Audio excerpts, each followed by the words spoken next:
Okay, welcome to this very large 11 by 17 scene. I'm starting here with the foundation of some rocks and building up with some grass. In that grass, we're stamping the artfoamies versions of these tree trunks to set our foundation for our composition. And interspersed within these taller trees are my aspen grove imagery. We're stamping some additional tree trunks behind some of those aspens. Lighter toned subsurface rocks. A light gray here will establish my lighting scheme for the piece. This is a dye-based gray. And what I mean by establishing a lighting scheme is that the areas that I retain some of the white of the paper will be my light. So maybe up in the sky we'll have a little bit of light, and we'll have some of that reflected light down in the landscape. So important to retain some lighter areas within areas and objects. Going in with some additional tone, warmer tones, and building up my tones in my water. And as I move through these color schemes, I'm remembering to retain that light area that I established with that first color.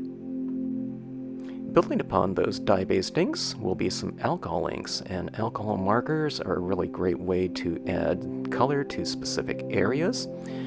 On my trees here, I'm using a set of skin-toned alcohol markers, believe it or not.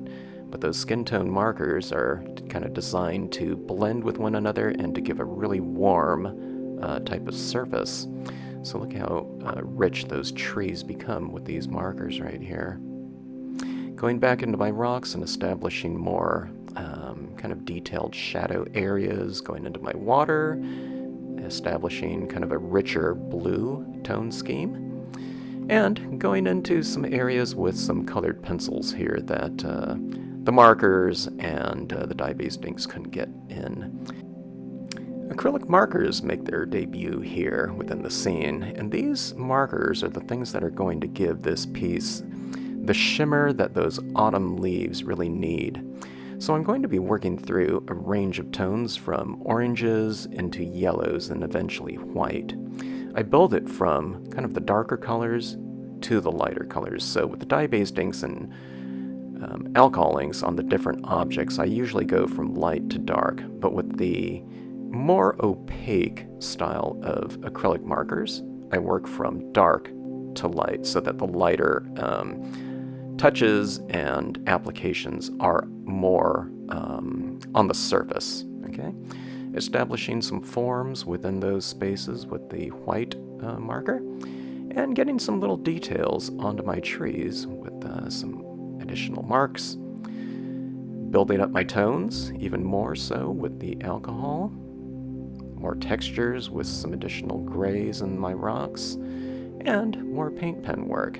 I'm doing a little bit of a light blue here to reflect some of the colors out of my sky.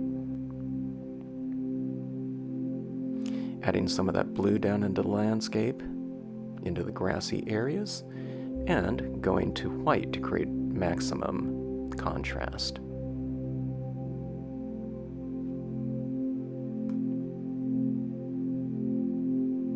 Okay, there's my little figure that I decided to add into the scene.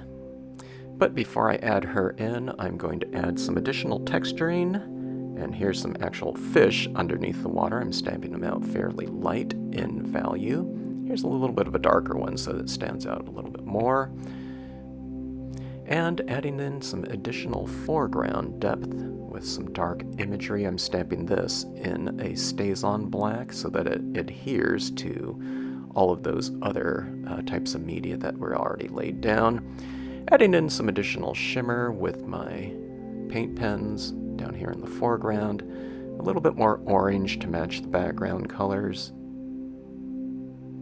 Now we're going in with some white pigment ink to add kind of a glowing soft light within the scene. A little bit of tree trunk definition with a white acrylic paint pen. And adding some of that mist and fog down on the shoreline. Alright, there goes our figure into our scene, positioning her up against a tree, and I'm going in and adding a little bit more definition into her dress and body with some additional paint pen work.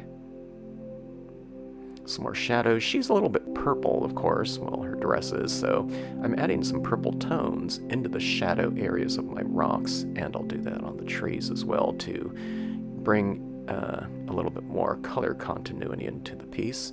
A little bit of mist above the figure to incorporate her into the scene, and it creates that kind of glowing, very welcoming light within the scene. And there you go, a very large scene built through multimedia and to create a lot of shimmer with those paint pens, and it's a really fun type of medium to work with.